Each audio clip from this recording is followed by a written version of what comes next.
Hi everybody, this is the Baseball Hype, the amazing, spectacular, terrific, the great one, the People's Champion. Your host, and welcome back to the Baseball Hut, and hopefully you'll like this video and enjoying the All-Star break. A trade rumor was proposed on SNY on Wednesday, look at the day straight, Wednesday, which at the time I thought was interesting, was a name I haven't heard of, but I don't know if either team will do this, to be honest with you. One of the SJWs at SNY suggested this, and I don't know if either team would do this. This comes from SI. They did a good job of covering this. Ex-Mets executive claims Corey Seager trade idea makes a lot of sense. Is there a world where the New York Mets trade for two-time World Series MVP Corey Seager in the coming weeks? Well, we'll see. We'll get into this video momentarily. Now, we have 2 weeks until the trade deadline, which is at 6 p.m. I'll be live to take you through that. I'll be off from work that whole entire week, and we'll cover the entire trading deadline for you. But article says this: with the MLB All-Star Game now in the rearview mirror, attention among the New York Mets fan base is turned toward what moves the team will make to improve its roster before the July 31st trade deadline. While the front office trading for at least one reliever and potentially another starter seems certain, there's also a chance to add at least one more bat, either to address the deficiencies at third or in center field. Now, there's been a lot of talk about Jarren Duran with the Red Sox, but the Red Sox have played so well of late. They won 10 in a row before the All-Star break started. So they've played so well that I don't know if they're going to move him at this point. So that's a big name out there that's been mentioned, and the Padres have been mentioned primarily with him. But and during the July 16th episode of SNY's Baseball Night in New York show, potential for blockbuster deals bandied about.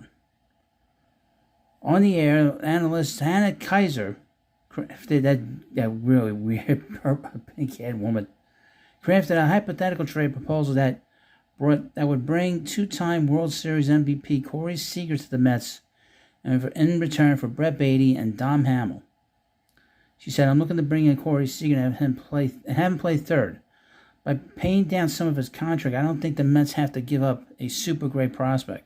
Well, first of all, Dom Hamill is not a prospect. Okay? He is not on any prospect list anymore. Okay? That's the first thing. Okay? And does Corey Seager want to play third base for any team? He's being paid shortstop money. Would he want to play third? I don't know. And I don't think this is enough for Corey Seager.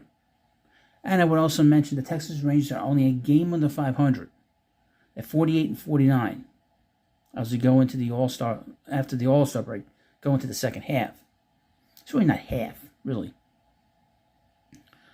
So, I mean, it's not a bad idea to go get him, but I don't believe that this is a great idea and that it would happen. I don't think this is enough for him. I think Brett Baty is not good enough for this kind of a deal. The article goes this way. When assessing this deal, Elizabeth Ben, who was the highest-ranked woman to ever work in the Mets baseball operations department before leaving after the 2024 season, said, quote, "There's a lot of pieces of this that I think make a lot of sense. The Mets are in that luxurious position where you can take on more of that contract and give up lesser prospects, so that's really appealing." But the thing is like I said, he's getting a lot of money. He's getting a lot of money, but they signed him to a 9-year deal, 8-year deal. He's got 6 more years on that contract at $31.5 million. That's premium shortstop money. Okay. He's paid to play shortstop. He's not paid to play. He's not paid to play third base. The shortstops are getting all the money, and Juan Soto and Shohei Ohtani. That's who's getting the money. Do you want to spend $31.5 million for a third baseman at 31 years old? And I would say this too. Over the last 3 seasons, he's missed at least 110 games. And I was going through his numbers. He's missed a lot of time in his career. He's sort of like a miniature version of Carlos Correa. Now, I think he's a great player. You go through his numbers. His overall numbers are excellent. He's got over 200 home runs. But he's been in the big leagues 10 years, and he's missed a lot of time. He's missed a lot of time. Missed a lot of time in 23. Missed a lot of time when they won the World Series. Missed a lot of time last year. Missed a lot of time this year. He misses a lot of games. He always deals with an injury. This is very similar to Carlos Correa in a lot of ways. He's a better version. He's better than him. But does he want to move to third? I don't know. That's another thing.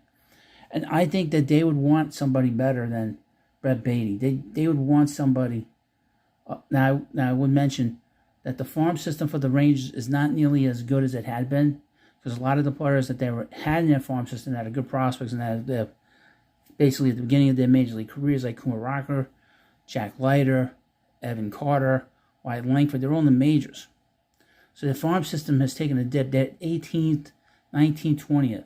They're at the lower third end of where they are. And don't they have Josh Young as the third baseman with the Rangers? So they would want a shortstop. Guys that they would want. They wouldn't want Luis Angel Acuna. We've seen enough of him to know that there's no power in that bat. They'd probably be more interested in Ronnie Mauricio. They'd be extremely interested in Jet Williams. They'd want a guy that can play the infield. That's a big, and that Jesus Baez would be a guy they'd be very interested in. These guys, those are the guys they'd want. Brett Beatty is not going to happen. And like I said about Dom Hamill, he is not a prospect anymore. He was. They'd want somebody a little bit better than Dom Hamill, like Blade Tidwell, Jack Winninger. Dom Hamill is no longer a prospect. He was left off the 40-man roster last offseason, and nobody picked him up on the Rule 5 draft. Now he's pitched better this year, but he's not a prospect anymore. So that doesn't make this proposal doesn't make sense. It's not a bad idea for the Mets to want to go do that, but you're taking out 6 years of money at $31.5 million, per year. And are the Rangers going to drop this player that they built this team around? I think they want to do that, Well, you let me know what you think about this. And, of course, I'll have plenty of videos. We're going to have plenty of stuff coming up.